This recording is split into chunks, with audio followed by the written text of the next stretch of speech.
iman, manusia tidak ada yang lepas dari yang namanya al-bala wal ibtila.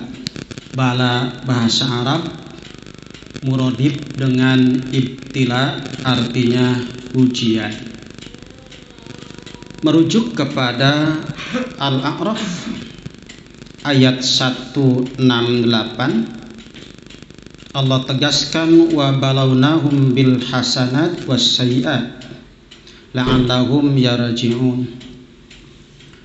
Kami uji mereka bil hasanat was sayyiat, dengan berbagai hasanat, berbagai kenikmatan-kenikmatan, was sayyiat, dan berbagai macam keburukan-keburukan.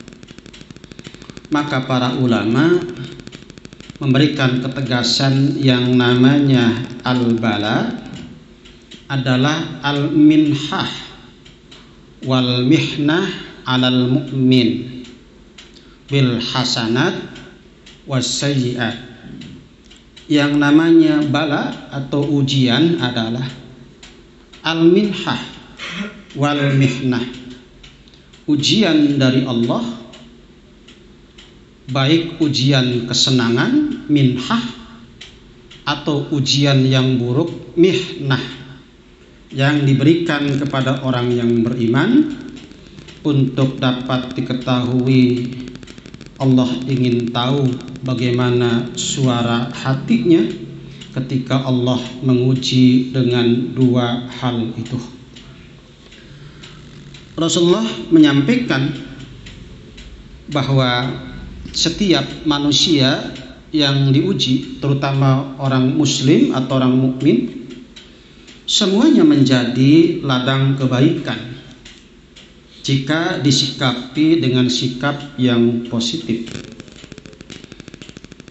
Bila diuji dengan minhah, dengan kesenangan, dengan bil hasanat, berbagai macam kebaikan-kebaikan materi dunia, ia bersyukur kepada Allah, maka syukurnya menjadi satu langkah yang positif untuk meraih kemuliaan di sisi Allah, sehingga berbagai kenikmatan yang Allah berikan kepadanya mampu ia gunakan sebaik mungkin sesuai dengan keinginan yang memberinya. Jika diuji, ibtilanya berupa sayyiat, sesuatu yang tidak mengenakan, maka jika ia bersabar, kata Rasulullah, maka juga falahu ajrun, menjadi kebaikan bagi dirinya manakala ia bersabar. Makna sabar yang dijelaskan oleh Imam Al-Ghazali adalah kekuatan dorongan agama mampu mengalahkan kekuatan dorongan hawa nafsu yang cenderung kepada arah pelanggaran. Ikhwatu iman, ketika diuji ibtilanya berupa minhah, berupa kesenangan, maka perintahnya adalah bersyukur kepada Allah. Tapi manakala diuji dengan mihnah, sesuatu yang tidak mengenakan, maka bukan hanya disuruh bersabar, tapi juga harus mengatakan atau dianjurkan untuk berdoa dan mengatakan kalimat istirja, yakni ungkapan inna lillahi wa inna ilaihi raji'un. Hal ini merujuk kepada Al-Baqarah 156, 157. Allah dari awal memberikan penjelasan berbagai ujian yang namanya kepahitan, kekurangan harta, jiwa, dan lain sebagainya. Maka fabashirus sabirin, sampaikanlah berita gembira untuk orang-orang yang sabar. Di antara amalan orang yang sabar, selama ia mampu menegakkan syariat Allah,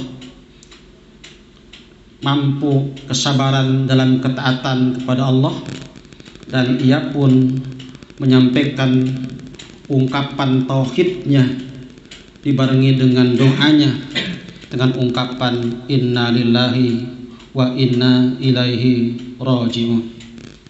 Kalimatnya jelas, alladzina idza asobathum musibah.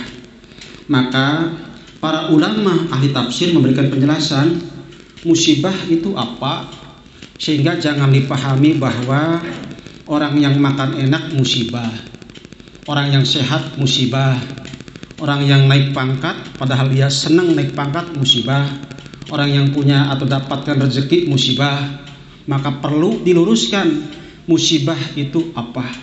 Memang secara bahasa kalau kita lihat kamus, asoba yusibu isobah, musibah adalah sesuatu yang mengenai secara bahasa begitu.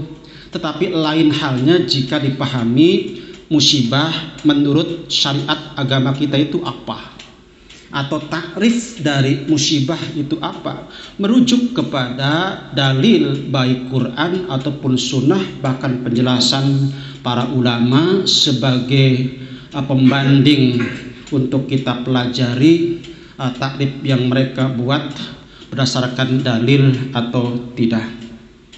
Contoh dalam kitab tafsir Al-Qurtubi, beliau memberikan penjelasan bahwa al-musibah itu adalah tusta'mal fisyar. Kalimat musibah adalah kalimat yang digunakan untuk sesuatu yang tidak mengenakkan, sesuatu yang buruk, sesuatu yang tidak menyenangkan. Itulah ungkapan musibah digunakan. Ai kullu ma yu'dil mu'min wal muslim wa in sogurat fahuwa musibah.